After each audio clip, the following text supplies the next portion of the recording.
कोल्हापुरात साई समर्थ जनता urban credit सोसायटीच्या नावानं डी मार्ट सकाळपाशी जो काही प्रकार झाला आहे त्याबद्दल तुम्ही सर्व तक्रारदार आहे काय? तुमची काय फसवणूक झाली ती तुम्ही जरा असं समोर सांगायला. मी 1 वर्षापूर्वी साई दर्शन कोऑपरेटिव्ह सोसायटीमध्ये 15,000 रुपये भरलेले. त्याच्या बदल्यात तिने 10 लाख रुपये लोन देतो असं तिने सांगितलेलं होतं. मग आता पैसे देऊन जवळजवळ 1 वर्ष झालं काय. मग इतके राहिले आम्हाला लोन नको, आम्ही पैसे परत घेण्यासाठी आम्ही गेलो. तिथं असता तिथं काय जे पैसे काढण्यासाठी जे गेलेली माणसं त्यांना ती बँकची कर्मचारी उद्धट बोलत होते आणि त्यांना ढकलून देत होते. मग लेडीजला ढकलून देत होते. मग लेडीज वर्गाने काय केलं की मनसे अध्यक्ष जे राजू डिंडरले आहेत त्यांना बोलवण्यात आले. ते राजू साहेब आणि दोघं तिने जे ज्यांची साथी आहेत तिने आलेत आणि त्यांना जा विचारला की गोरगरिबाचे पैसे तुम्ही द्या. हे त्यांचं मत होतं. मग ते जवळजवळ 2 तास त्यांची मनवणी करत होते की त्यांनी काय मारहाण केलेलं नाही काय नाही, की त्यांनी काय म्हणते गोरगरिबाचे पैसे द्या.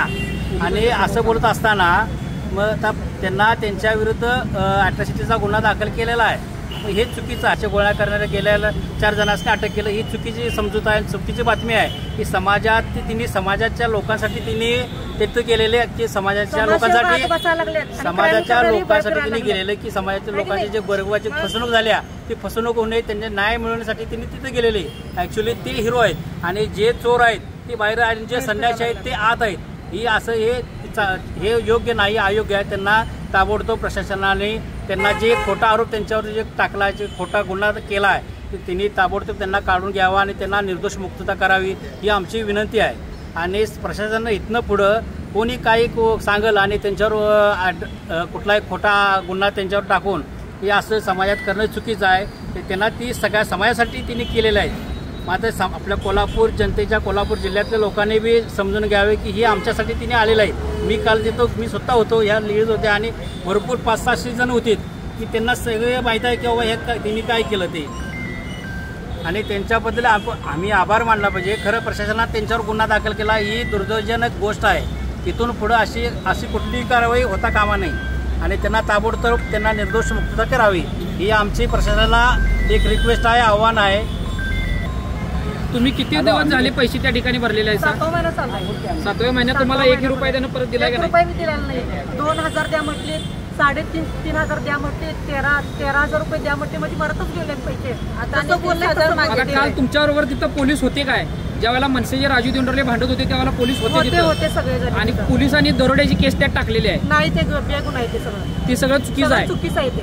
पोलिसांनी आता काय केलेलं आहे त्यांच्यावरती जातीवाचक शिवी दिली म्हणून आणि दरोडा टाकला अशी तिने केस इथं रंगवलेले आहे पोलिसांनी. हे बरोबर आहे का चुकीचं आहे? चुकीचं आहे. हे तक्रारदार म्हणून तुम्ही त्यांना विरोध करताय? होय, करणारा विरोध. म्हणजे आम्हाला त्यांनी मदत केली. तिथं गरीबाचे पैसे तिच्यात जाऊन गरीब मदत केली, त्यांचा गैरफायदा त्यांनी उचलला आलीच म्हणतात. आणि चोर सोडून संन्याशाला फाशी या शासनाने दिलेली आहे. होय, त्यांचं आम्ही निश्चित करणार. आणि ज्यानं पैसे घेतलाय तो मोकाट फिरायला लागलाय, चोर फिरायला लागलाय. न्याय मिळवून द्यायचा प्रयत्न केला तो माणूस आता हे दुर्जनक गोष्ट आहे. बाहेर काढावं बघा सगळीकडे. माझं बोललाच आहे बघा. आणि जी सखोल चौकशी व्हावी, ते चौकशी व्हावं पूर्ण.